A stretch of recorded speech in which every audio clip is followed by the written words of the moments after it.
namaku Nana dan selamat datang di channelku Ciluk Abon. Pertama-tama mohon maaf ya, ini lagi ada perbaikan jalan deket rumahku jadi rada-rada berisik. Tapi kali ini aku akan ngasih lihat kalian salah satu resep seafood pasta yang gampang dan enak banget, apalagi kalau kalian pecinta seafood kayak aku. Nah, kali ini kita akan bikin spaghetti alle vongole. Vongole itu adalah salah satu jenis kerang kecil-kecil gitu ya, tapi kerang yang dipakai di sini itu aku sih jarang ngeliat untuk jadi di dalam hidangan gitu di Indonesia. Tapi sebenarnya kalau kalian mau ganti pakai kerang apa aja juga boleh kok, tetap aja enak. Di sini juga kadang-kadang mereka bikin spaghetti con le cocce. Cocce itu artinya kerang hijau. Jadi kalau misalnya kalian mau ganti pakai kerang hijau atau kerang darah, ya tinggal ikutin aja resepnya, tapi ganti kerangnya gitu. Dan ya udah, karena ini resep gampang, kita langsung mulai aja ke masak-masaknya.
Dan ya udah gitu aja resepnya, lumayan gampang kan?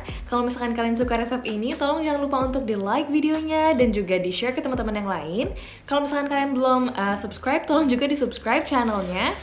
Dan kalau untuk ada saran, kritik, dan lain sebagainya, langsung aja ditulis di komentar di bawah ya. Dan ya udah, sampai jumpa di video berikutnya. Dah.